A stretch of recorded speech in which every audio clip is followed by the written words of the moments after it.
Gentini, Bilao. Moi, je pense qu'il y a fiasco. Fiasco. Zéro. Qu'est-ce qu'ils ont fait? Bangba Sali. Normalement, Zand, les députés que nous avons eu, parti faut pas expliquer, sont contraints les gens. Nazand, ça s'est construit, les années. Ça peut pas être très à la secrétaire. Dites-nous au clair. Tout est battu. Et ça, Bissot, tout est étranger. Quel est le contrat qui a été défendu? Nous avons le candidat député provincial et puis candidat gouverneur de la ville de Kinshasa, non, gouverneur ville. Dans les 17 mois d'hôtel de ville, ceux qui vont foutre un ming, ils vont foutre un 3 ou 4 mois. Quand il parle de ça, est-ce qu'il comprend fonctionner? J'ai beaucoup venu à la ville de Kinshasa, à Bandi. Premier le pensionnaire, il a dit zéro épave. Je ne sais pas fonctionner. Je sais qu'il y a un garage, voilà, mais Kingabo a créé fourrière dans la ville de Kinshasa. Ma voiture, nous c'est quand même une fourrière. Mais aujourd'hui, il doit être à la hauteur de lui. Fourrière, on a un trésor public. Et côté combien la trésor public? Et côté ici combien? C'est pourquoi les gars, la ville de Kinshasa marché. Quand on ne lui dit rien. Aux autres se plaindre, on s'est retrouvé le quoi, moi, Zamoro Boye. Mais pourtant, tu étais à la tête, collaborateur proche, direct. Vérité, ça t'a été mandé Silignon, à la fin, l'autre, il a un document message, et à cause de l'amitié. Lui mettez pas tout le monde aussi comme Morondokai. Quand tu as machete, même dans le bateau, il y a bah, il y a des autres, et puis, bah, il y a des pas battre. Il y a beaucoup de temps à passer. Ils sont en train de voir sur le bateau de la négation. Natei miibi na bosiliki esi opie. Nagangela miibi bovimbi na bino esi opie. Malheur national qui me sait d'avoir donné pour y président assemblée. Malheur. Je parle de malheur. Président assemblée professionnelle, on recommande à eux partenaires belé, tu détruis ça. Babo est loin. Soyez Babo est loin au Robina. Au lobby que là ce sont des babilles. Godempo, n'a ni soit qu'il soit clair avec nous. Godempo, gouverneur, vice-gouverneur. Position là, je suis pour nous monter. Bangoni on se met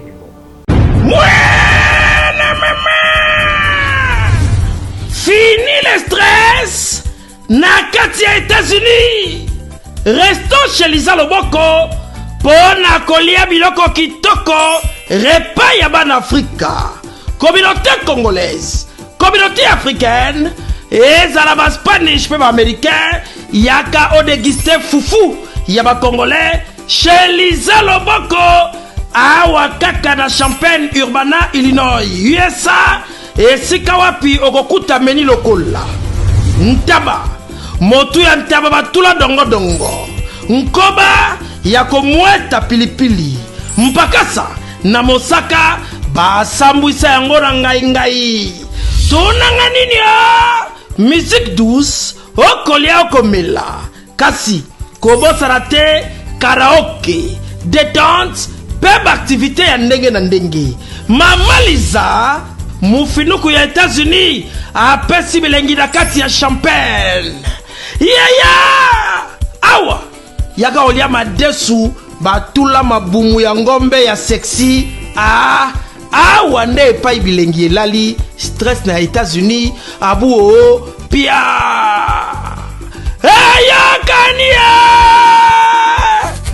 oyoki omoni o comprendre simba kanga pe bombake adresse na biso ezali se moko 208 West Griggs Street Urbana Illinois 61 801 Lisa Loboko mufinuku ya États-Unis nzambe ya makusa tata mama bisika nous zali na mokili mobimba communauté congolaise de manière générale na yeli susu pa na bino pour ko sala bino cadeau offre oyo ya munene ezali cité moderne Africa yango ezana sima na ngai awa ça veut dire que tozana maluku bande vonyo so ba yebiango.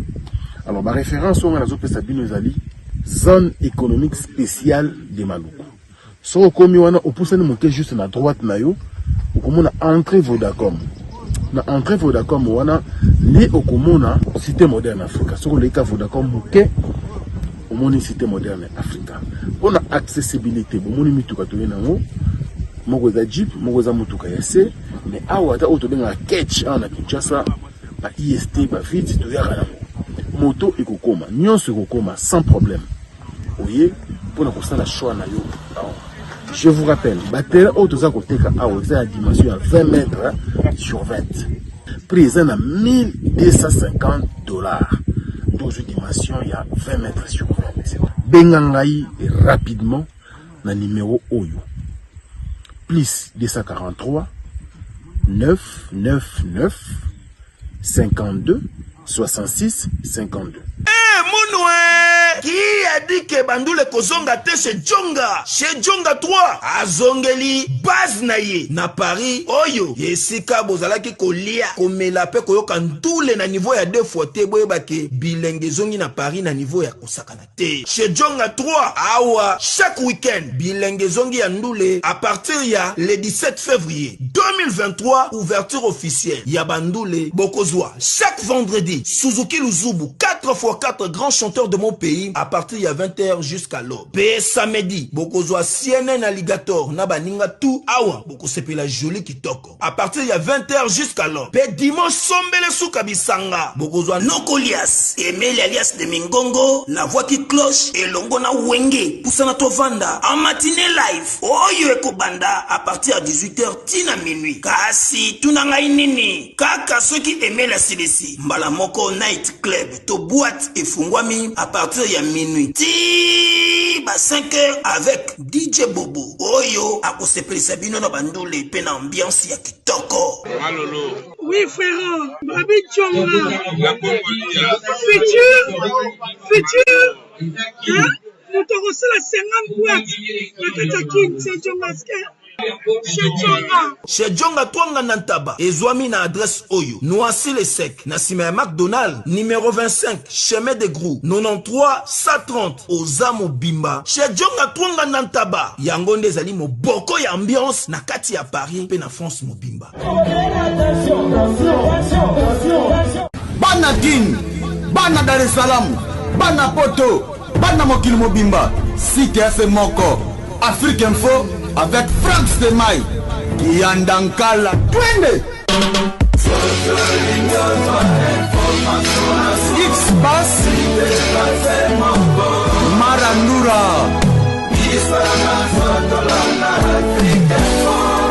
Frank Stemai. Et c'est moi qui mon avis sur quoi il bosser belé pour ça la confiance dans Africa Info comme d'habitude. Vous avez des 100 millions. Merci beaucoup, la confiance beaucoup Sarabiso. Vous le savez très bien que depuis le dimanche 19 novembre dernier, hostilité, ils ont qui lancé bien sûr campagne électorale, ils ont qui lancé, mais Bisso dans le cadre de Africa Info, c'est le tout premier numéro d'émission Maponomi où tu tiens à disposition à candidat Nyonso, tu as 26 candidats présidents de la République, tu as la candidat Ebele et puis députés nationaux et provinciaux. Alors, ils ont cadre pour Nabango, pour exposer vision Nabango concernant la candidature qu'on va déposer pour tenir Bango comme président de la République, députés nationaux, mais aussi députés provinciaux, conseillers communaux, tellement Ebele, au Touyamba Awa pour nous accepter. Moko na moko nini aza organisa justement par rapport à la candidature na oyo a proposé biso. Alors on a numéro le bosso de l'eau de Yambi Messindoka Wiyamba Sacré Pichou, il est azali candidat de bosso de Yambi pona bino na cadre émission Maponomi oyo et bongusami na Africa Info azali candidat député provincial na commune ya Limité numéro na ezali 126. Retenez ce numéro parce que les connus sont limités. Oui, parce que les cadres électeurs sont limités. Pour les candidats, nous allons encore comme on a Indoka, Wiyamba, Sacré, Pichou, vous allez inviter la mission de l'eau. C'est la mission Sacré. Bonjour et bienvenue. Bonjour, monsieur Franck. Alors, c'est vous que nous avons de l'eau. Merci. Pareil, réciproquement. Caméra Yamoyo, mais qu'on peut ce message, il y a Malonga pour la bande de Koba, surtout la communauté. Voilà. Ngai. Kombo Ngai, Ndokai Wiyamba, Sacré Pichou. Nous allons candidat député provincial numéro 126 dans la commune à Limité. Alors, vous allez vous demander pourquoi Naï n'a lui n'a candidat député. nafandi na kati ya commune ya Limete. Commune ya Limete ezali na 14 quartiers. Alors, on a constaté que dans le quartier de Fandi, pratiquement, je me rends compte que il y a 2 quartiers qui ont déjà bien aménagés. Le reste, il y a surtout pratiquement rien. Voilà, dans mon quartier résidentiel et puis industriel. Le reste des quartiers, n'y sont limités aménagés. Mais pourtant, limité, disons-nous quand même, le président actuel, Azali, moi, dans la commune, il y a limité. Mais, à quartier, c'est-à-dire, il y a la nuit et les jours. Aucun résidentiel, aucun industriel, n'engé moussous. Sur aucun quartier moussous, au Mitounesker, à Pesara, Kinshasa. Et puis, non pas seulement Kinshasa, mais à Pesara, limité. Alors, et là, ça fait mal. Ça fait vraiment mal au cœur, mal. National, puis je me suis décidé, j'ai dit non, pas question. Est-ce que nous avons aussi des représentants ici? Oui. Mais finalement, on a la nuit pour notre quartier. Le président de la République, j'ai vu, il y avait un projet Tigelou. Mais pourquoi ma quartier n'y pour voir et comprendre? Mais finalement, il n'y a pas eu de réponse convaincante. Alors je me suis dit non. Donc il faut postuler pour la. Évidemment, c'est motivation. Oui, en fait, l'esprit à révolte. J'ai dit non, pas question. Tout va continuer à boiter. Qui est M. Ndokai? Voilà, M. Ndokai, c'est un chercheur infatigable et à bonheur, il y a peuple congolais. Et surtout sur le point, il y a Bana limité, c'est quelqu'un qui est vraiment assez révolté, qui s'est dit non finalement. Donc au fond d'athée, avoir un délimité, c'est-à-dire limité à bien aménagé, et l'autre est limité pratiquement, c'est-à-dire n'a pas état très critique. Je me résume très critique, il n'y a pas de caniveau, moula ce petit dégâts vraiment presque, donc il n'y a presque rien là.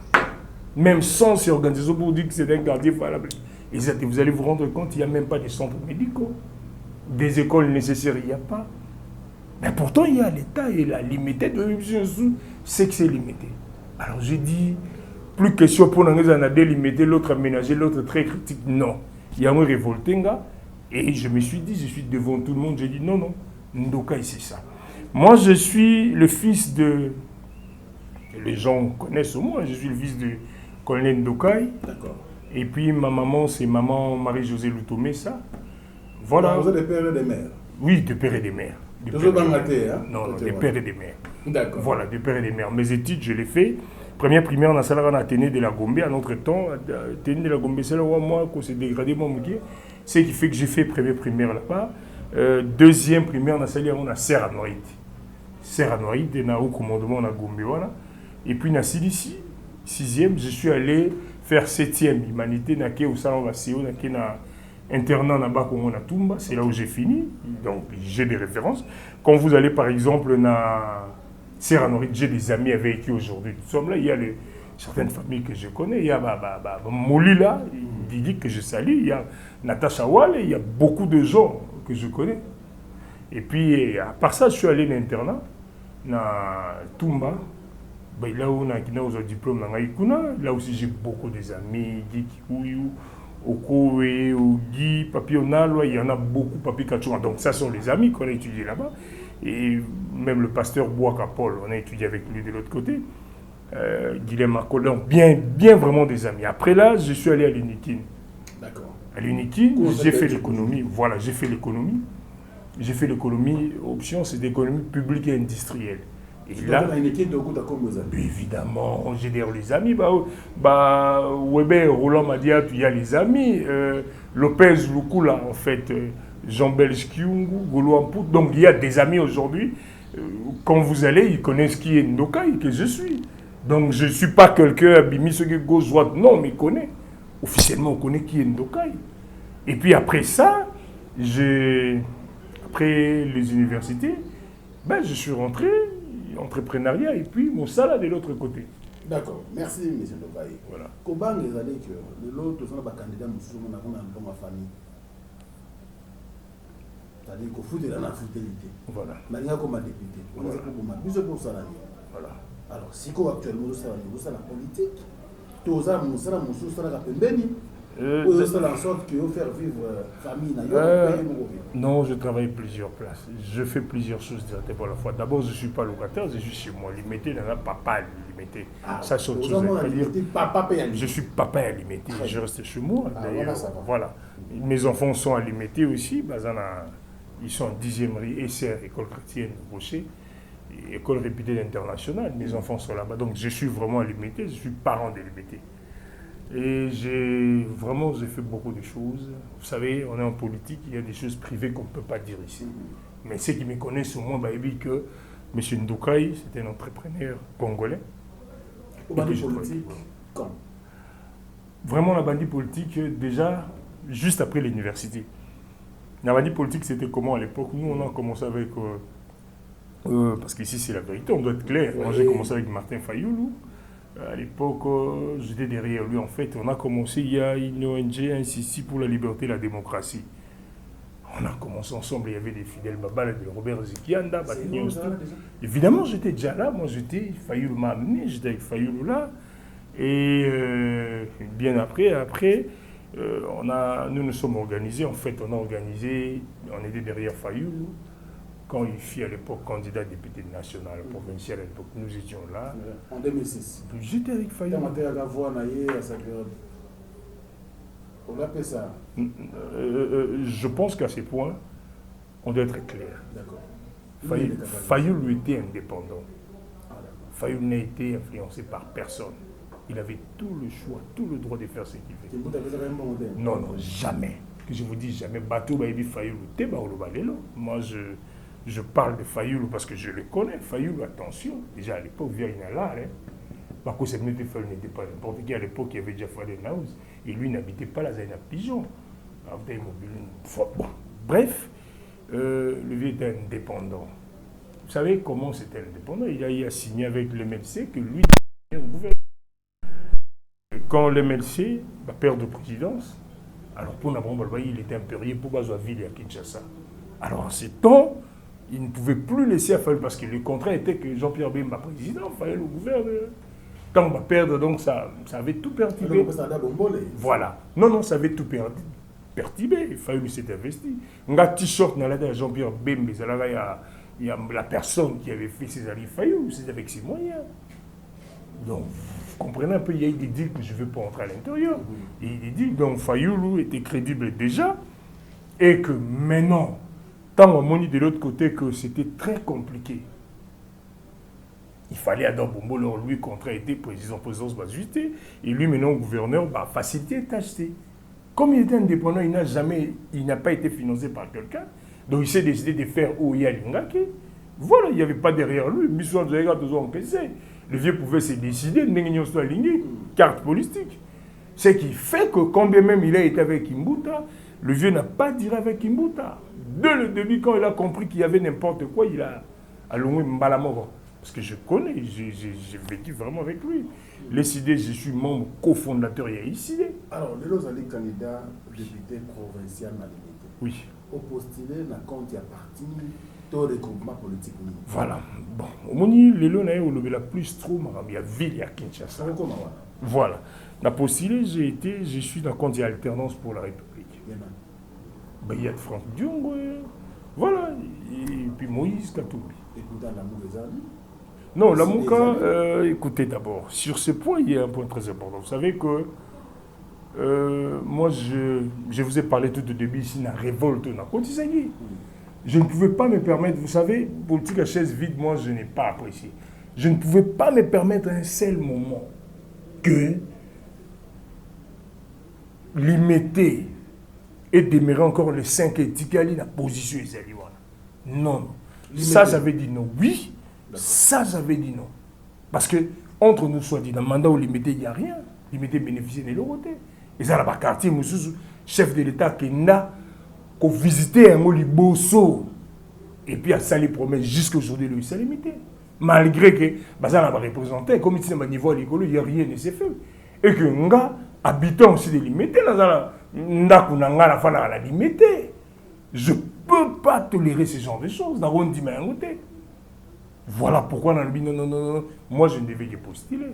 Je pense que même Koulout Nabiso, mon aîné, Fayoulou, voilà, il sait que c'est son petit et que sur le plan politique, il y a aussi ses ambitions. À quoi défendre, je suis à limiter. Voilà. Moi, je me suis dit non, je dois postuler. Alors, je postule pour le compte d'alternance, pour la République. Parce que, du coup, il y a trop de candidats. Kobimate Wapi. Non, SID, nous le savons tous. SID doit postuler, on doit postuler. Il n'y a que le président Martin Fayulu qui doit postuler. Écoutez d'abord, SID, vous le non pas des membre cofondateur de SID. Écoutez-moi bien, je parle. Écoutez-moi bien. Non, à vous, sa partie est montée. À ça, la partie, il sait qui est Ndoka, il sait ce que j'ai fait. Franck, SID, le nom mentionné, c'est que j'ai peiné, c'est que j'en dirais la vie, c'est que je perdis la compte à SID au gang. Tu n'as pas l'idée. Nous avons parmi les guerriers, les soldats SID. Majeure partie des cadres de SID. Les recruteurs, un tel, sacré un tel recruteur, ils sont là dans SID. Je l'ai dit, je ne mange pas mes mots, ils sont là dans SID. Nous sommes en bon terme avec le vieux président Martin Fayulu. Mais ils ont quitté Martin. Non, je n'ai... Écoutez, sur le plan politique, c'est un peu compliqué. Les accords se font et se défont. Je ne voudrais pas parler en termes d'accords. Parce que simplement, il y a un problème, il y a élection, candidature. Moi, je devais postuler. J'ai évoqué tantôt ici, on va limiter nous sur et qu'il a décidé, nous étions des non-partants. Mais je voyais vraiment l'intérêt à limiter. Et que j'avais des gens qui me faisaient confiance. Maman, papa, belé chaque temps, on va poser un problème, pour la limiter. Alors pour moi, comment il y a une phase moi que je suis possible de perdre l'eau, il y a en soi. Je ne pouvais que postuler. Alors, et ça, les bilans négatifs, on est qui est Martin Fayulu.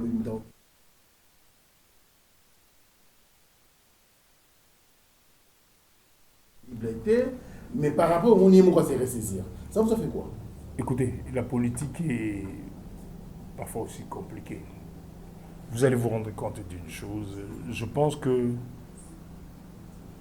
on peut aller de l'autre côté et revenir rapidement à la raison.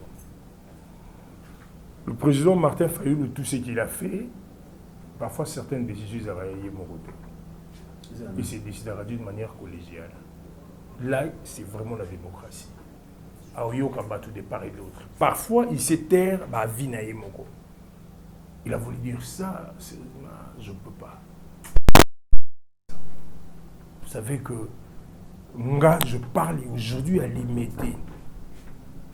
Et tout ce qui se faisait déjà, il y a des contacts, il y a des gens comment ils battent tous. Quand il y a un problème, biso limité, papa toponio.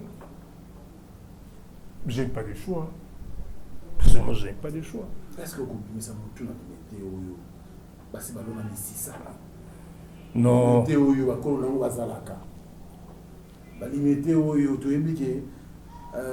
fois que nous avons une élection, tous les candidats vont dire que le peuple a élié déjà. Non, le chef de l'État qui n'a qu'à dire que nous avons Nous avons le salématé, nous avons rien, niet. Vous allez vous rendre compte? Tant que vous demandez comme une souga, vous avez un gémoro, Mickey, on a soit des gens qui tentative de faire ça. Nandanu. Oh, vous voulez tromper qui? Vous allez une semaine, deuxième semaine, et Koufa. Et Fana Lango. C'est pour prouver qui? Alors, bateau Yozo, le baron, Batsa, ça, mon tout. Oui, c'est que la loi impression, bateau n'est pas comprendre. Mais bateau, on a bangon, il n'y a plus personne. L'unique nom, ils ont maintenant à limiter ça comme Ndokai. Ah, papa. Vous allez combien? Je marche mes mots. Je ne marche pas mes mots. Je suis clair, c'est Ndokai qui est cité. Parce que les gens viennent me voir. Partout où je passe, papa, yo, Ndokai, ils le savent. Ils le savent. Tant que tu as affiche, place mon parce qu'ils sont gênés. Ils comprennent que tant ils attendent Ndokai. Ils comprennent. Ils ont limité, mais non. Limité comment le roi va. En fait, limité comment le roi major partir à quartier, comment le roi va quartier oublié. Mon bel épée, on a limité. Vous voyez bien côté. Ndano ezanga limité, ba salon, ba quartier, il y a beaucoup de quartiers. Ba sala monini. Nini, so au kata ba centre médical amical exact.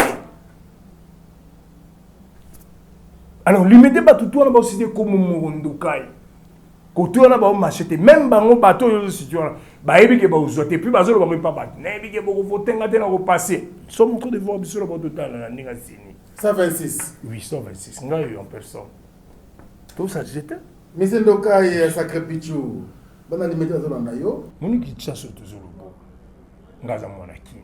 Tellement comment on m'a bele na kini. Kino ngai. C'est-à-dire, je suis capable, je suis intellectuel. Et Bélé Bao Bazo occupé pour la gouverneur. Peut-être niveau intellectuel, Bakoumate Yanga. Bakoumate. Nga na lobi na candidat député provincial et puis candidat gouverneur de la ville de Kinshasa. On a gouverné ville. Oui, bien, ça doit nous faire honte. Pourquoi on a gouverné ville? Vous savez quoi? Toi, on a 63 ans d'indépendance. Au moins, vu la position des Aïwana, c'est-à-dire on n'a pas innové. Position des Aïwana, il y a un marché central, il n'y a pas une autre vision. Le colonisateur dans la ville à Kinshasa, quand on a un marché central, ce n'était pas pour la Kinshasa, c'était pour quelques communes périphériques, Komaka, Bazalaka. Aujourd'hui, on n'a pas innové. Oui, bien, on m'a appris, bon. Tout le monde a besoin de niveau de ville à Kinshasa. Oui. Marché, bon, ça a marché. Zandomnen. Moderne. Non, ne rêvons pas.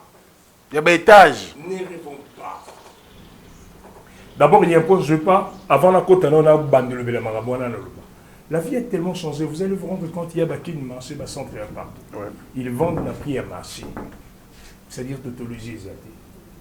Une fois, Ndokai, gouverneur et à ville à Kinshasa, je pense que dans chaque commune, il doit y avoir des marchés. Il y a l'État. Évidemment, le gens doivent... C'est l'État. L'État doit donner du boulot à l'État. Quand nous privilégions trop le privé, tout le monde privatisé, non. On commence par l'État. Chaque commune. Mais ça, Ndouana. Ville des autres, papa. Comment? La ville. Ville des autres. Ah bon, tu m'apprends? Ah bon? Écoutez, même les députés provinciaux, ma ville, c'est toute une bonne question. C'est vrai, la ville n'est pas tout. Tu as des défis combien? Ou soit, bateau bazarana. Est-ce que ville des autres pour des défis quelque part? Tout système ezara n'est les gars, oui bien le monde le balelo cinquantenaire. Hôpital à cinquantenaire. Hôpital à cinquantenaire. Tout bêta beaucoup cinquantenaire grave. Mais aujourd'hui, qui est le Congolais? Oh, il y a un traitement pour nous. Mais quand vous y allez, ce sont les Indiens. Les Indiens doivent gérer nous. Donc, place où les Congolais font le Moussala, mais les Indiens doivent gérer nous. Restez placés qui est exact. Donc, si et seulement aussi, qu'il y a eu un contrat, par exemple, en phytoïose, où l'État peut s'agir des Indiens, va exploiter pendant autant de temps en prison à Congolais. C'est qu'ils vont dans la trésor public. Parce qu'aujourd'hui, tous ceux bénéficient.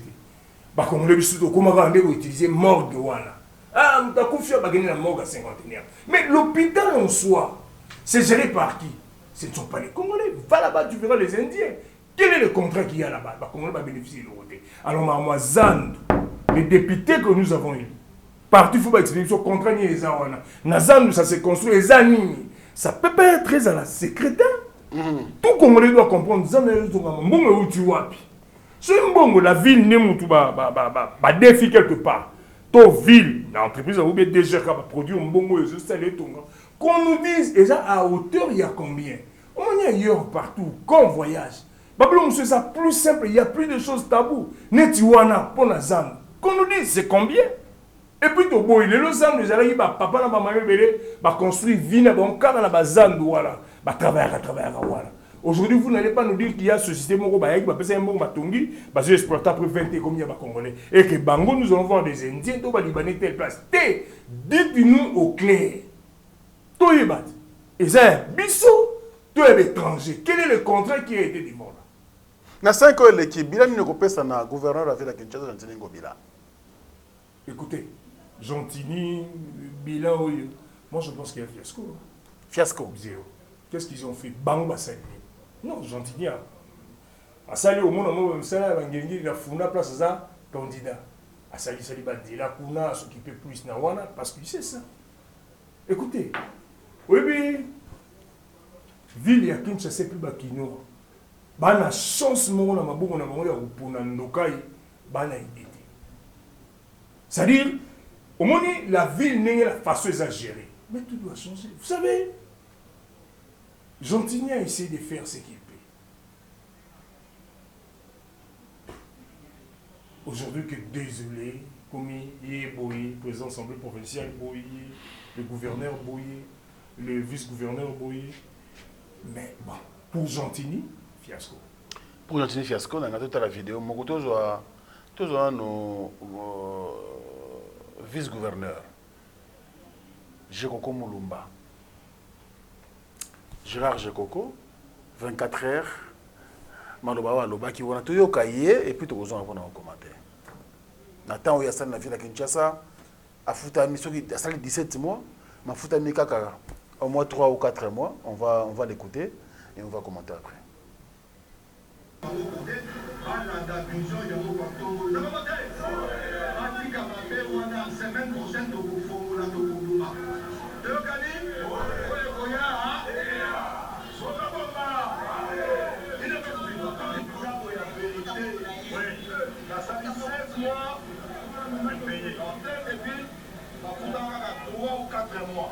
Soukara.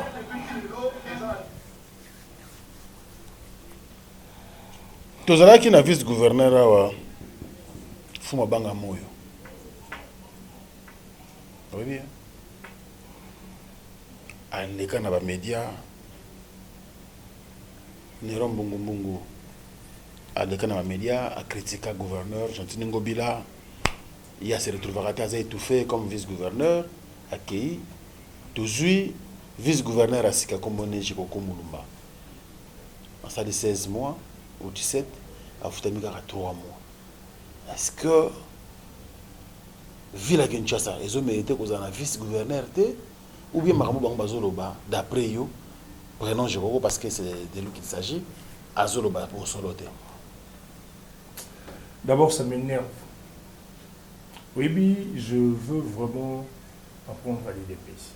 Oui, le premier vice-gouverneur, mon Gentilly autour le bas. Bon, j'ai vu fiasco. Mais je n'ai pas d'éléments à confirmer que c'est vraiment fiasco. Fiasco, certainement, on le bat sur le plan pratique. Pour moi, on a limité, c'est limité. Je dis fiasco. Mais Jekoko, tout le bas IDPS. Dans le projet de la société à IDPS, vous avez dit quoi? IDPS, c'est le bas. C'est la personne humaine de Baroutia et le centre et à tout. L'homme au centre des intérêts. L'homme au centre de tout. Donc, je dois y avoir l'amitié. Tu es IDPS, il partit à l'intellectuel d'une manière ou d'une autre. Ma profession, il y a beaucoup de gens qui ont des têtes. Et que dans chaque poste, tu sais, le gouvernement, tu sens que les experts, il y a chaque domaine. Je voudrais aujourd'hui me demander, l'IDPS, qu'est-ce qu'ils font? Je vois les experts, Nanini. Quand il parle de ça, est-ce qu'il comprend fonction? C'est lui le vice-gouverneur chargé de l'administration. Chargé de l'administration. Mais il fallait expliquer. Vous savez, quand on accuse aujourd'hui, Gentilly, mais prouvez-nous. Prouvez-nous. Dans la Kinshasa, il y a beaucoup d'universités dans Kinshasa. Lui, j'ai coco là. Mes frères, totalement en face, mon frère.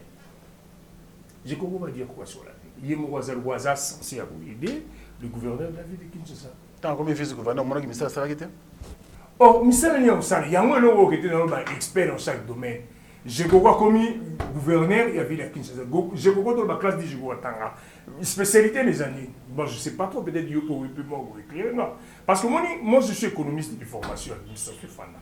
Si on a comme placement mobile, le long de des villes, la première des choses qu'on pouvait au moins la classe. On a redressé l'administration. Que tout soit clair.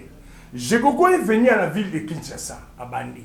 Première opération, ils ont dit 0 épave. Je ne sais pas formation là. Je sais qu'il y a un garage, voilà, oui. Formation là, IDPS. Tant que la ville de Kinshasa a un problème. Il y a beaucoup de têtes d'IDPS. Je ne sais pas critère de choix ni de Batsaki. 0 épave. Va créer fourrière dans la ville de Kinshasa. Ma voiture, non, c'est quand même la Fourrière. Mais aujourd'hui, il doit être à la hauteur de nous dire Fourrière, on a un trésor public. Et côté combien la trésor public et côté ici combien? Parce que nous devons nous plaindre. On a une voiture dans les Aragis, mais quand on a un placement de voiture dans Makanya, je suis allé à pièce intéressée dans mon on ne sait pas. Aujourd'hui, on a côté combien pour pièce dans le bloc et produire une ligne dans 4. Et puis, Tommy Loba. Au moins, tout ça dans le sens théâtre déclarer Babylone il faut le bas. Oui, la ville a qu'une chose. Tant que la ville me doit et puis dans Babylone les photos y est pas. Aujourd'hui tout me côté en profondeur. Ba gens ba ville ba aussi la mort ba musali bele. Ils ont utawa soit je sais pas. Ils ont réparé wa plutôt ils ont utawa qui fait loi la ville. Mais s'il y a autorité mon ville nous faire louer normalement la ville, c'est catastrophique. À une certaine dimension, je pense que nous devons nous taire. Bah, foutu un bon, on a été, il faut le battre. Non, c'est lui-même. Mais il y a ça hauteur, c'est lui qui doit payer, il y a dans l'administration. Il a été dans la bouteille, il y a 20 monnaies, le gouverneur, on est ensemble. Aujourd'hui, Gentini sort, on ne saura pas, Tobi Makono Baboy, Toba nous critiquer Gentini. Parce qu'on ne nous a pas fourni les éléments. J'ai beaucoup été député d'abord. Qu'ils nous disent. Même si nous sommes hier, c'est pourquoi les gars, le ville, il y a qui ont marché, quand on ne nous dit rien. On ne nous dit rien. Aujourd'hui, on critique Gentini avec beaucoup de réserves parce qu'il va fournir des éléments nécessaires. Aujourd'hui, se plaindre, on s'est retrouvé le quoi, moi, Jean-Moro Boye, mais pourtant tu étais à la tête, collaborateur proche, direct. Non, non. Vérité. Comment? Vérité, bon, non. Vérité, non, vérité, ça t'est boutique, mandé Sirignon, à la fin, l'autre, elle a un document, message, t'es à cause de la amitié. Nalia na mbisi na ba restaurant belé na ye na Mambo Galaxy na kuti poisson tala mbisi pe ya mwana te haza minere te haza mukolo ndoboko liango familial botondi mbisi basangisa na crevette kaka ya mbisi basangisa na makemba basangisa na poivron basangisa na céleri basangisa na pomme de terre basangisi na munganza donc mbisi azwi vitamine bazali susu na ngulu bazali susu makayabu brochette otobengi kamundele mayebo ndo biloko nyonso ya mboka pa Galaxy Mambo tozolia c'est Mambo Galaxy azosala pa na bana mboka yango wana congolais mpona esika oyo kolela or ke bacongolais toyebani osali 6 mois bobundi na propriétaire tie musape na liso mais Galaxy Mambo 8 ans quel restaurant eza musika te.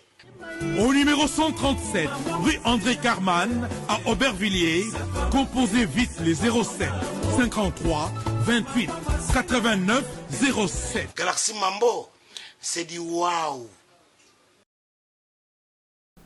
À quoi ça va, Namika? Vous savez maintenant ce qu'il y a dans la limite de la Kinga Baguna. Maboulou, Moussamo, et Salim et Zate. Maboulou, à peine les autres Salim, mais créer des gauches-droites. Vous n'avez rien, vous avez vice-gouverneur, vous savez rien. Aujourd'hui, nous avons des gabana à Kinga Baguna. Non, donc, il faut qu'on ta place, voilà. Ça crée, c'est toi qui mérites. Tout le monde est dit. Mais pourquoi Bazolo Bango? Parce qu'à satisfaire la tout. C'est nul. Aujourd'hui, au monde a limité mon parc de 126. Bah il dit pourquoi? Je vois quoi ça va toi moukete. Fourrière bah ça n'a limité on a trouvé et cote ça combien? Bah parti nyon soit bouga na kin. Asala na ngoni na bongisa ngwa. Asala na ngoni. Sera zumbo ngote. Aosa musala ndenge. Non, écoutez-moi bien. Écoutez-moi bien, il y a deux. Oui, la ville. Déjà qu'ils écoutent ça en bon na 4, ils savent, il n'y a pas que la déjà il y a beaucoup. Lui il sait comprendre la ville et côté qui autant. Bah rétrocéder autant. Mais il est celui le pouvoir, le collaborateur direct. Il n'a pas à se plaindre. Il est sur la monnaie que rien ne marche. À quel niveau on semble professeur, il donne les éléments. Mais quand il dit n'a colobé, puis on dit la base, viens dire aux gens, tu n'as rien fait dans la ville, colobé tout bon monter. Le temps c'est l'équipe. Oui, bah député dans l'histoire. Quand vous allez, ok, oui, c'est ce que je dis, quand tu veux devenir député, il faut un moment dans la ville. Qu'est-ce qu'il y a à la ville? Ville à nous en Ouais. Quels sont les besoins de la ville? Moi, ma ville est où t'as Wapi, principalement Wapi. Et qu'est-ce qui s'est fait dans le niveau de la ville? Voilà. Écoutez-moi bien. Vous voyez qu'il y a une société, parce qu'aujourd'hui, d'ailleurs, décision de la société, Comment on va souhaiter M. Ndoka sacré? Tous les deuxième élément, parce que tout ce qu'on a dans ma ville, voilà. Tout ce qu'on a dans l'Assemblée provinciale, parce que si on a un lingo kota yangoana, oyeba, maramuni le grand Assemblée nationale, provinciale, pardon, de la ville de Kinshasa, avant yo kota kuna parce que ceux qui naïbi qui va pas confiance en limité, mais aux algam au courant de ce qui se passe là-bas. Prenons comme l'élément du pasteur Godemboy.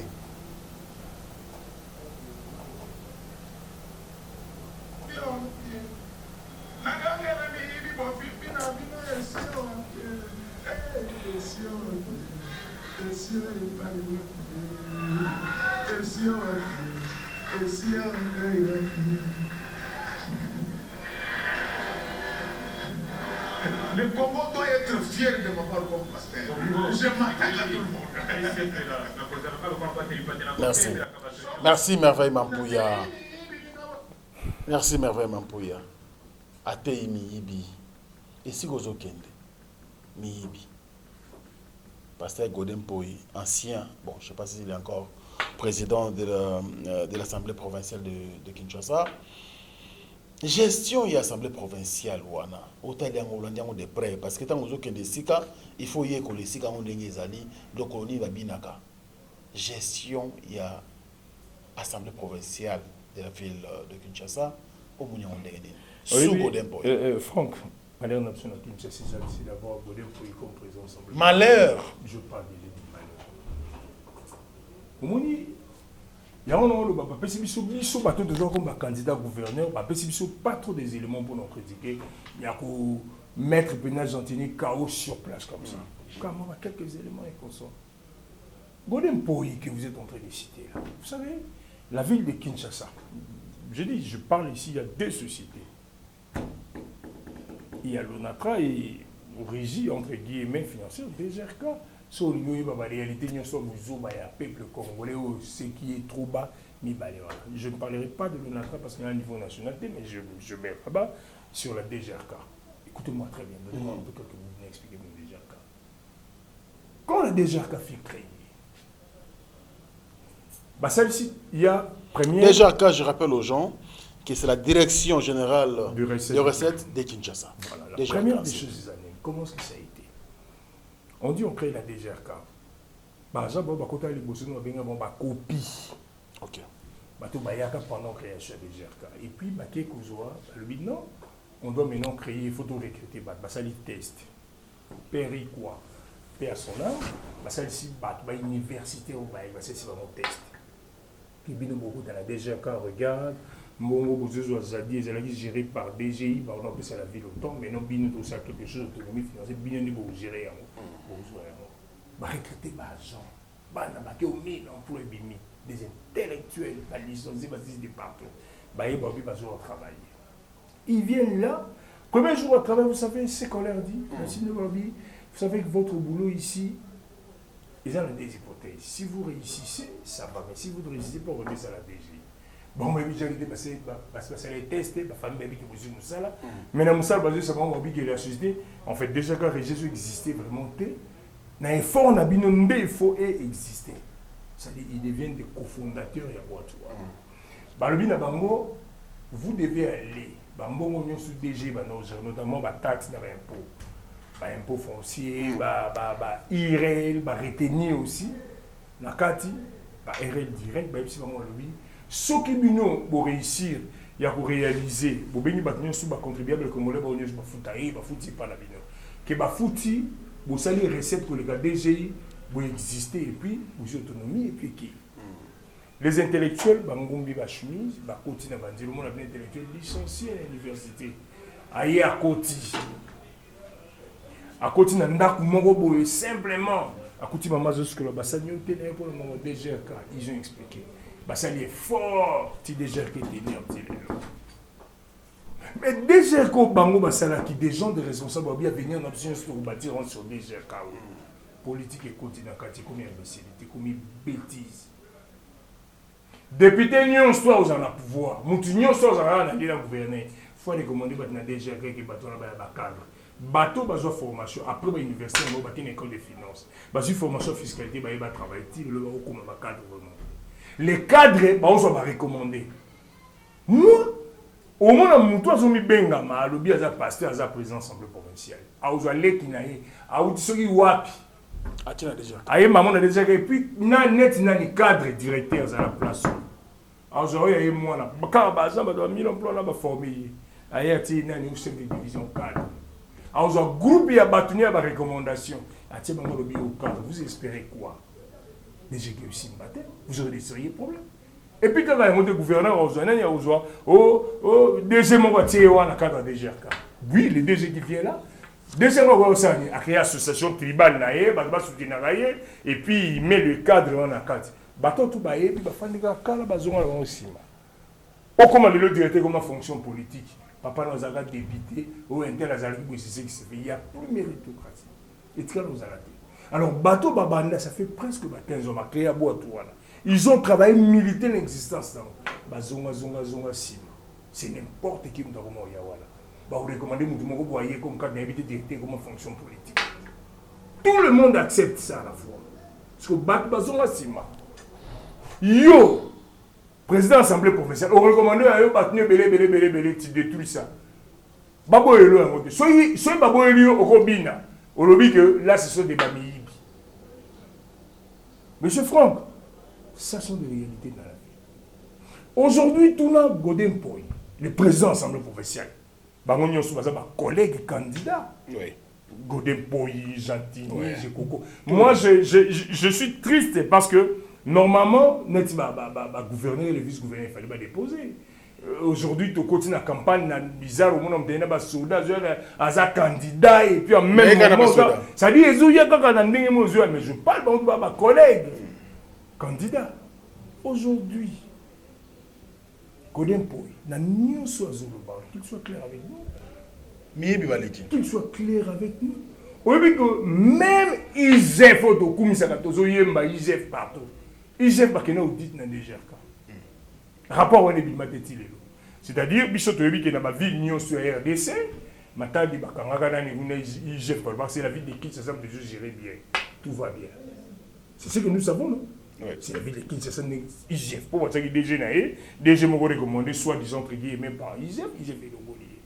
Donc, ce qui est vrai, c'est Godin Poy, gouverneur, vice-gouverneur. Position, là, je suis pour la montée. Bangoni, on se met et que je pense que bon, on a besoin de Bazoba. Donc, Kinshasa doit subir. Non, les Quinois, tout la valeur. Même déjà, quand on a besoin de Quinois. Pour les Quinois et consorts. Mais les lots, c'est ok, Quinois. Pas les Quinois, comment on va se faire tribal. Les Émouraïs, à Boyaji, Baoya, Tribini, partout. Matière en soi, on ne sent pas ça. Autour de nous, c'est au qui t'a lassé. Nous admettons ça. Alors, M. Ndokai, quel gouverneur modèle pour vous? Parce que vous aspirez comme gouverneur de la ville de Kinshasa. Gouverneur, il y a les cas dans la ville où il y a oui, c'est vrai, c'est un peu compliqué questionner. Moi, je ne veux pas parler en termes de la gouvernance, je veux parler en termes des individus, on va apporter quelque chose dans la ville. Parce que s'il faut un gouverneur, fiasco, na fiasco. Ndele asali plan na ye, alobi quelques communes sérieux, on a pas commune ebele to ina moboité, beaucoup dépendre na marché central. Après Mundele commis autant de communes nyos comme ebele. 24. Biso nyos zo dépendre dans la marché central voilà. Si un gouverneur, mais son tactique, nzela ego bandoya ka te pat ba yaka vite ça va inonder ba embouteillage non, créer d'autres centres. Nga gouverneur. Non, créer ba centre moussous. Aucun n'a qui coloqué partout ailleurs au monde. Et puis, qui marché fait mes côtés à Bissot. Le temps pour se moderniser aujourd'hui. Alors que c'est à Bissot. Évidemment. Non, c'est l'État. L'État doit voir. Il y a un détour dans le cadre de tout. Moi, si tu me demandes aujourd'hui, non, gouverneur, tu es l'individu qui m'a beaucoup marqué sur le plan organisationnel. Moi, je parle de Papa Jano Bemba. Ah, d'accord. Papa Jano Bemba, oui, baraye. Écoutez, Papa Jano Bemba, GB Zarazamba. Quartier GB. Oh, le loba comme fier, na fala na GB, j'ai mis à Zamba. A créé GB na Zamba pesi mon valeur mon. Nga papa Janobe Mbakoyebe à un certain moment en vie na non qui n'a papa un enfant na bureau du matin jusqu'au soir. Il m'appelait par mon poste no Wiyamba. Juste avec lui. Je voyais grandeur, il y a papa et puis vision. J'ai dit, mais papa, mais GB, mais non, il faut trop voyager dans les affaires. Parfois, vision tire ça de partout. Alors, tenait tellement ma question que je devenais intéressant pour Naïe. Et il m'expliquait, il arrive très ouvert avec moi pour Janobé. Je partais du matin jusqu'au soir. D'abord, il n'y a pas Jean-Pierre Bemba. Kouloutou, Jean-Pierre, ce que je sais de lui, Naïebi Naïe, il est passionné, c'est-à-dire qu'il y a un niveau où ils ont grandi par la milliardaire. Jean-Pierre, ça c'est pas son problème. Son problème est en Congo. C'est une tête au fan d'Arkangi, ma Bogota, la Marmignon, là où il est, je le salue. Mais c'est vraiment... Vice-premier ministre. C'est vraiment... C'est-à-dire, Amoro, je le vois, c'est vraiment M. Congo. Pensez les Arabes sur Congo. C'est-à-dire, les bateaux aujourd'hui, bazola, comment on a pu faire, comment on a pu faire, Vinaïm, Mbezala, Bongo. Il n'a jamais été embrouillé, gouzoté. Vinaïm, Mbezala, Congo. C'est très bien. Voilà. On vous écoute. Alors, awa ou critiquer Batou, ou critiquer Batou, au lobby ou faux loba. Oui. L'élo, on a limité ceux qui m'appellent confiance. Oui. Ça 26 na bango. Au bimi député. Toqué l'Assemblée provinciale, bah député provincial, bah bon. Ndoka est sacré Pichou, Wiyamba, biso peut te ponio comme gouverneur. Oui. Au Kosa la Kinshasa nini. Toujours au Kayo.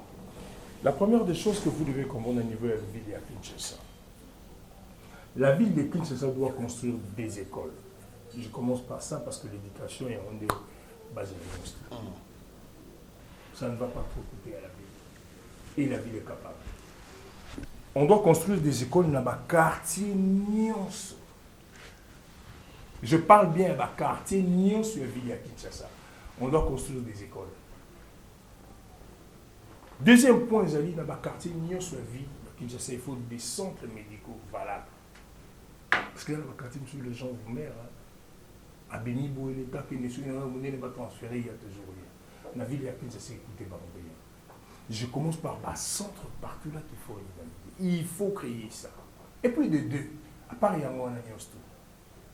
Mes amis, les gens n'auront pas à quitter, car à place Nanyostou, quitter, surtout dans la ville, centre bon rien. On doit tout décentraliser. Va marcher d'abord. Mais on doit créer partout. Dans la commune, il y a un marché où il doit trouver tout. Tu veux acheter en gros, il faut trouver dans la Babylone. C'est l'État, c'est la province qui doit tout organiser. Écoutez, oui, et le mot tout le monde a déjà il y a un député à l'Assemblée provinciale. Retenir les salariés 20%. Éviter de faire sur quels critères. La charge de la ville. Parce que c'est comme 10%. Mais, difficulté, nous sommes morts. Et oui, parfois je me mets à la place Nathalie, gouverneur gentil. J'ai dit, c'est catastrophique. Kinshasa, c'est la ville. S'il y a des facilités accordées, oui, ils en ont à certains points. Mais il y a d'autres points qu'il faut être dur. Parce que la population Kinshasa sera trop exigeante. Beaucoup ont dit qu'à 10% de retenus, faisons à 20%. Vous avez beaucoup de charges à payer, Batebele. Je me demande aujourd'hui, il y a des difficultés, nous sommes le vice-gouverneur à passer vous faites combien de moments aujourd'hui à Wapi? Est-ce que Kinshasa est capable de produire? Mais oui, produire, organiser très bien la DGRK. Bon, tu as un bateau bazar, bateau en classe, la DGRK, 1000 emplois, bateau copie. Dans bateau, peut après bango. Je ne dis pas le groupe en bateau, ma recommandation, ma député sur la quantité. Bateau, on va quand même DGRK, donnez-leur du travail, insistez sur eux, 20%, vous devez produire ça. Bon, tu vas mécanisme, ville à Kinshasa doit commencer à traduire en justice, bateau, va foutre une unité, par exemple, vous avez dignité, vous foutre à rater. Toqué parquet. N'importe quoi, la banda. La ville à Kinshasa, ça doit se faire. Si on veut développer, on va. Oui, population à Kinshasa va être trop exigeant. Nga et ça va pas je vais vous faire du bonheur, on a tiré le bilan. Mais Babylone, pour ça la recette, nous allons la kanda makasi. Parce que n'avez que si on a réalisé que c'est un dégât, n'importe quoi. D'où vous allez payer? Vous allez payer. Et vous allez payer exact. Comme tout le monde. Je connais, écoutez, mon expérience, je sais. Naïbi, je connais bien. Oui, nga naïbi, n'engap na la monakine. Oui, monakine, parce que le kolo na sango ki chasa bi monakine bisu. Na selo ba kuma mas na mas bisu. Na sala union suba na kin basara. Na yebi le roi kin ndekeza. Un gouverneur, sur le roi déjà pour critiquer qui dit ba na bi le roi. Mais et on a pas de difficulté wana. Et puis ba na ne ba question ba député pour ba député ba wuta wapi. Bon tout là-bas on a matière. Est-ce qu'il y a voyé à ville? Oui, il fonctionnement en ville. Oui, qu'est-ce qu'il faut dans la ville pour se réaliser? Les gens ne connaissent rien. Député, maman n'a pas ils sont devant la population parce que au moins la député, oh, 126 karayon ndokai karayon. Limitez tout le monde. On ne parle que de 126 ndokai. Merci beaucoup, M. Ndokai Pichou Wiyamba. Sacré, Tozo, qui évolue dans la vie, petit à petit vers la fin de cette émission. On va prendre juste un élément. Là, cette fois, ce sera de vous. Parce qu'au-delà de tout, on a compris que vous avez une vision vraiment très élargie. Vous avez une vision pour la commune d'abord limitée. Et puis, pour la ville de Kinshasa, il faut continuer dans l'Assemblée provinciale. Les députés ont apprécié confiance. Pour gérer la ville de Kinshasa, vous avez la maîtrise, c'est très bien. Mais commençons d'abord par la base, votre base. Est-ce que ma base est bien assise? Le problème doit commencer par là. Je vous pose cette question avant de prendre l'élément. Oui, ma vraie base, ils ont une émission. C'est un intérêt, vous allez difficile d'atteindre tout le monde. Pendant qu'il y a une place, vous avez un sala, vraie base, ils ont comprendre pendant 2 ans. Oui, il y a une fois, dans le cas où on a quartier, on me dit, la société belé va déverser ma main, on a dit, mais la société, parfois, ils donnent de l'argent. Il y a un mécanisme, parfois, on a pas fait bon, on a dit, on a comment on peut trouver des solutions entre nous? Je me demande, on a pas fait ça en année. Quelle est l'autorité qui passe dans la société belé au percevoir? Toi, ça, on nini, toi, ça, on nini. Base vraie, j'ai beaucoup de gens basés derrière moi. Mais base vraie, c'est constitué sur base intellectuelle. Ils ont eu une émission très bien. Qu'ils commencent par comprendre. Ah, c'est vrai. Et là, M. Zaboya, c'est vrai. Et Zaboya, c'est dans le quartier belé, dans le quartier oublié. Tant que tu es là, Nini Ming ils se répété très souvent. Non, c'est-à-dire, ils ont été trahis, ils ont confiance dans le bateau, ils ont n'importe quoi. Ils ont trahison, ils ont le sentiment de trahison, ils sont vraiment trahis. Il y a un papa, yo, ça la bonne de yo, on sait au moins. Ils sont trahis. Une fois élu député, on quitté l'immédiat. On commence à faire dans ma campagne à Gombe. Il y a les bottes à Bokim, Bokepoto. Où il y a Moussala Awa. Monsieur Franck, je ne suis pas dans un. D'abord trouillard et puis je ne suis pas quelqu'un de. Dans un tu y a bao tout baïbi nga ba onyo pété baïbi pourquoi pas besoin confiance c'est pas là. Je dans la résidence là je m'organise quand même. Dans un mutu na la gauche droite et consort bao baïbi ça va biso vacances tout na moi gauche droite et consort baïbi. Oui, il a eu ça un souci. Souci. Oui, j'étais avec une fois chef Yabari Moro qui m'a dit ils sont venus vers moi ils m'ont dit ah papa. Oui, aux autres, c'est la confiance, oui, ils ont parmi les bateaux, et parmi les bateaux, pourquoi est-ce que Babi, tous un problème, mais il y a, vous n'avez même pas candidat, même pas déclaré aux yeux de ces solutions. Tous un problème, il y a, tous un problème, il y a. Alors, na façon de faire, na yo, au convaincant biso avant même au postile. Koyoka na biso na mato qui au postile, qui c'est absolument plaisir mon repos.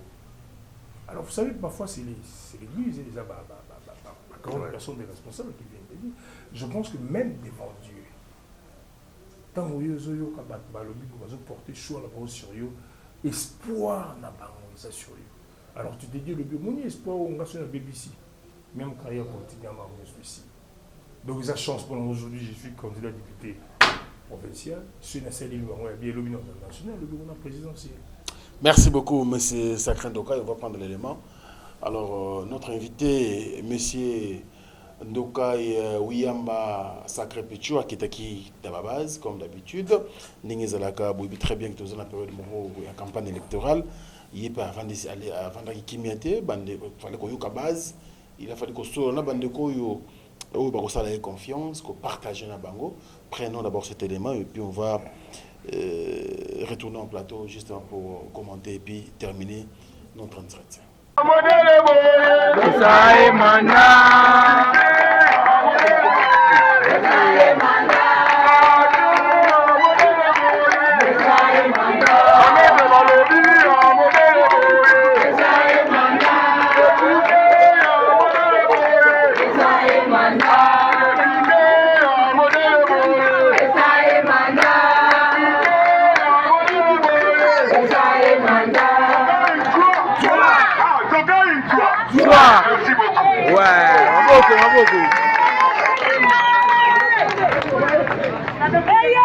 Merci beaucoup à la réalisation. Alors, vous allez qui va? Oui, il y a un quartier d'Anou. Oui, il y a un quartier d'Anou. La quartier d'Anou, dans un quartier à Libosso, le chef de l'État qui n'a pas fait ma promesse. D'accord, d'accord. Malheureusement, il n'a pas eu ça limité. Il s'est limité. Attends, mon côté. Il s'est limité. Il s'est limité. Il s'est limité. Il s'est limité quand même le vice-gouverneur, il y a ville, mon taux est baron bavotaï quand même pour mais ça limite l'eau. Il est pas salé de l'autre. Bon, il salimé. Salimé. Salimé. Salimé. Ça y est l'autre. Il y a un mon espoir même il y a Kingabo et partout nous sommes au baran d'Okai. On m'appelle des partout. Si Kingabo quoi? Quoi on doit rater hein? Bah coach sur la ligne. Monsieur Franck, non, je suis le mot tout à l'heure. Mon toit va devant eux à mon bail. Au bal, on a H majuscule. Oui, mais oui, c'est ça. L'ambition dans le but. Thérèse a déjà conquéri et après. Non, non. Thérèse a conquéri. Ok, na Kingabo, kuti ba maboulou partout bébé. Population est outil à la nayo. Ou soit pour yo zéli quand mon mandat ne s'il yo bouti ba engin, bon ba no timolo ko sabatu. Non. Batu basi ba lembi. Nazo expliquer Batu basi ba lembi. Au sein des locaux, ils ont compris qu'il n'y aura rien. Et maintenant, aujourd'hui, tout le monde est comme il y a Ndokai. Non, on m'appelle de partout. Quand il y a des bails d'ailleurs, moi je suis très bien informé. Il y a des bacs. L'espoir, les amis. L'espoir, tant qu'il y a la vie, il y a de l'espoir.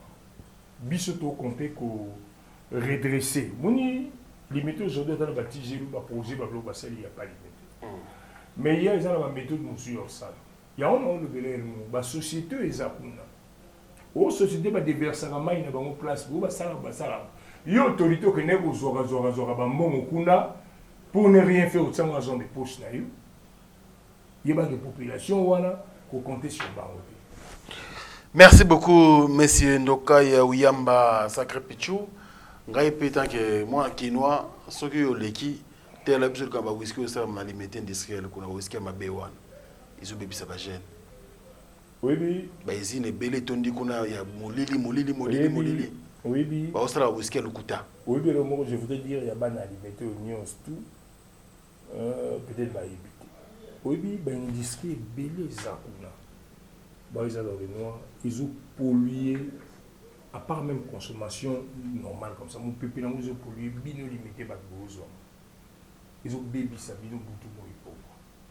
Bah, ce situation-là, il faudrait une exigence. Et quand on a raté pour Nani? Papa, vous savez, il y a des choses qui se passent dans la ville. Il faut ndoka ya zalaona pour m'enlever bon. Il faut ndoka ya zalaona pour m'enlever bon. Lelo, la société union stouana. Mais ils ont des taxes, ils ont des droits. Bah, là, si pour l'avoir en montant, et c'est le magaté, il n'y a qu'un magaté. Tout ce qui ça, au moins, peut-être parfois aussi, là, au-delà, au Congo, mais il faut qualité intellectuelle, Moutou et ça. Moi, je Moutou et ça, ma casse. Neto oyeba.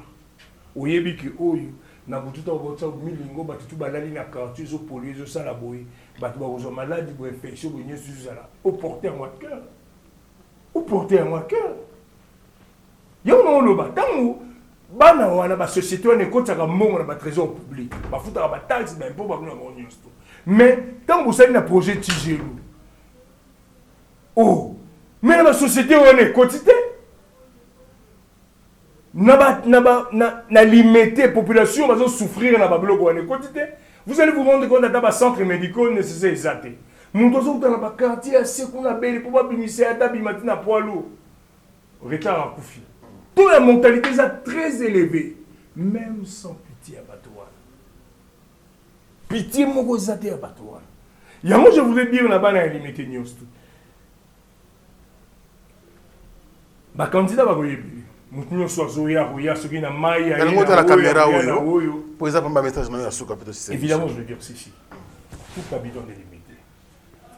Je dis il faudrait savoir faire le choix entre des douleurs. Il y a les douleurs du regret et de la discipline. La douleur du regret est un nini. Douleur Waneza,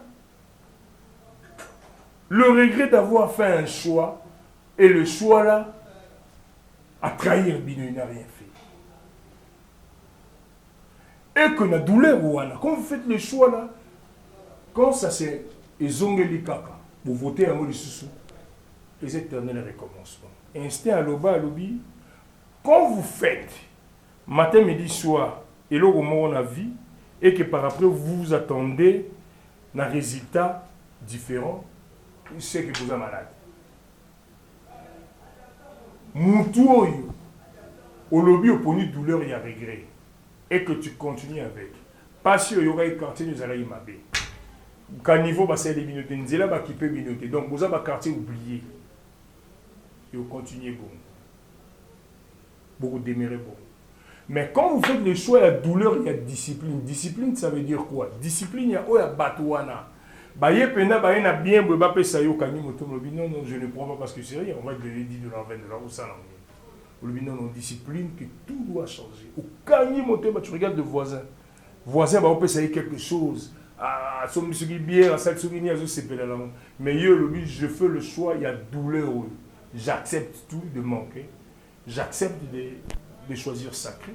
Parce que moi, je n'aurai pas des millions à donner aux gens, ni à distribuer. Mais je n'ai qu'un projet à faire pour la vie. Comment redresser, comment bosser.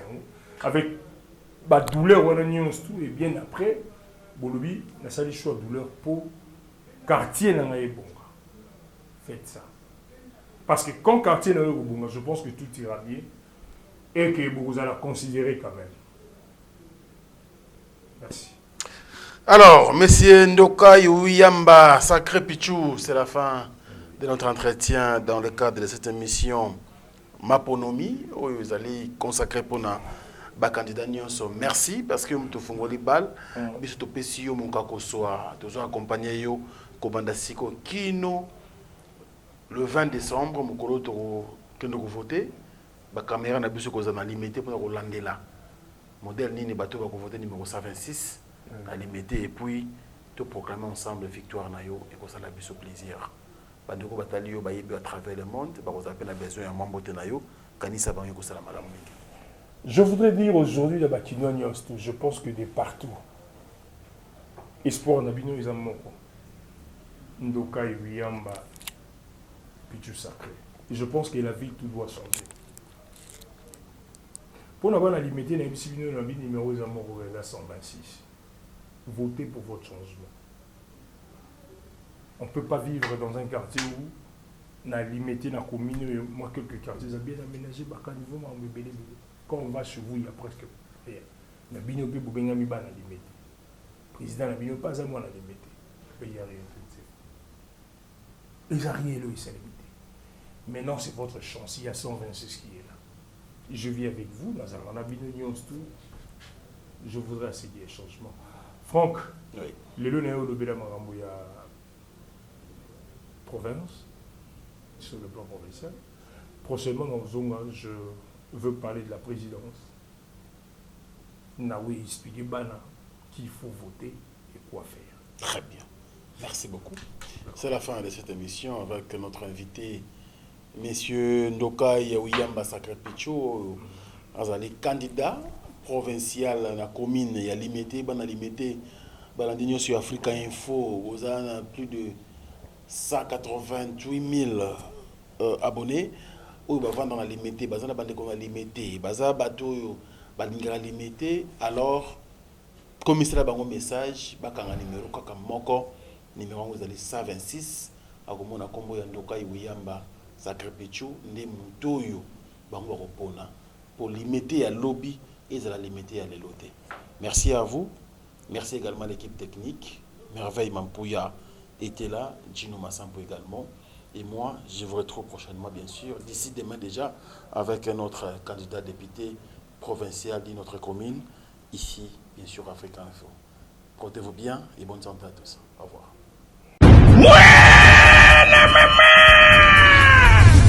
Fini le stress nakati ya États-Unis.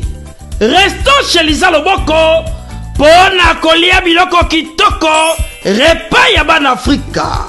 Communauté congolaise, communauté africaine, ezala ba Spanish pe ba américain, yaka o déguster foufou ya ba congolais chez Lisa Loboko awa kaka na Champaign Urbana, Illinois, USA. Esika wapi okokuta meni lokola ntaba motu ya ntaba batula dongo dongo nkoba ya komweta pilipili mpakasa na mosaka basambwisa yango na ngai tonanga nini musique douce okolia okomela kasi kobosana te karaoke détente pe activité ya ndenge na ndenge mamaliza mufinuku ya États-Unis apesi bilengi na kati ya Champagne awa yaka olia madesu batula mabumu ya ngombe ya sexy awa nde epai bilengi elali stress na États-Unis abu pia yakania oyoki omoni o comprendre simba kanga pe bombake. Adresse na biso ezali se moko 208 West Griggs Street, Urbana, Illinois 61 801 Lisa Loboko, mufinuku ya États-Unis. Nzambe ya makusa. Tata mama bisika nous zali na mokili mobimba. Communauté congolaise de manière générale. Na yeli sous pas na bino pour nous ko bino cadeau. Offre ou ya munene ezali cité moderne Africa yango ezana sima na ngai awa. Ça veut dire que tozana maluku bande bonyo so ba yango. Alors ma référence on a zo pesa bino ezali zone économique spéciale de Maluku. So komi wana opusani moke juste na droite na yo okomona entrée Vodacom. Na entrée Vodacom wana li okomona cité moderne Africa. So le ka Vodacom moke au monde cité moderne Africa. On a accessibilité, bon moni mituka to yenango, moko za jeep, moko za mutuka yase, mais awa ta auto benga catch na Kinshasa, ba IST ba vite to yaka moto ekokoma, nyonso ekokoma sans problème. Oye, pour na kosala choix na yo. Je vous rappelle, batela auto za koteka awa za dimension à 20 mètres sur 20. Prix à $1250. Dans une dimension, il y a 20 mètres sur 20. Bengangaï rapidement na numéro Oyo. Plus 243 999 52 66 52. Mounoué Qui a dit que Bandoule kozonga te chez Djonga? Chez Djonga 3 azongeli base na ye na Paris oyo yesika bozalaki kolia komela pe koyoka ndule na niveau ya 2 fois te boyebake bilenge zongi na Paris na niveau ya kosakana te. Chez Djonga 3 awa chaque week-end bilenge zongi ya ndule à partir ya le 17 février 2023 ouverture officielle ya Bandoule bokozwa chaque vendredi Suzuki Luzubu 4x4 grands chanteurs de mon pays à partir ya 20h jusqu'à l'aube. Pe samedi bokozwa CNN Alligator na baninga tout awa bokosepela joli kitoko à partir ya 20h jusqu'à l'aube. Pe dimanche sombele suka bisanga bokozwa Nokolias Emeli alias de Mingongo la voix qui cloche et longo na wenge pusana tovanda en matinée live oyo ekobanda à partir à 18h tina minuit. Kasi tunanga inini kaka soki Emeli asilisi mbala moko night club to boîte efungwami à partir ya minuit ti ba 5h avec DJ Bobo oyo akosepelisa bino na Bandoule pe na ambiance ya kitoko. Malolo. Oui frère, Babi Djonga. Futur. Hein? Nous t'avons reçu la 50 boîtes. La Katakin, c'est Djonga. Chez Djonga Twanga Nantaba ezwami na adresse oyo Noisy le Sec na sima ya McDonald numéro 25 chemin de Grou 93 130 Ozamo Bimba. Chez Djonga Twanga Nantaba yango nde ezali moboko ya ambiance na kati ya Paris pe na France mobimba. Bana King, Bana Dar es Salaam, Bana Poto, Bana Mokili Mobimba, Site FM Moko, Afrique Info avec Frank Stemai, Yandankala, Twende. X-Bass,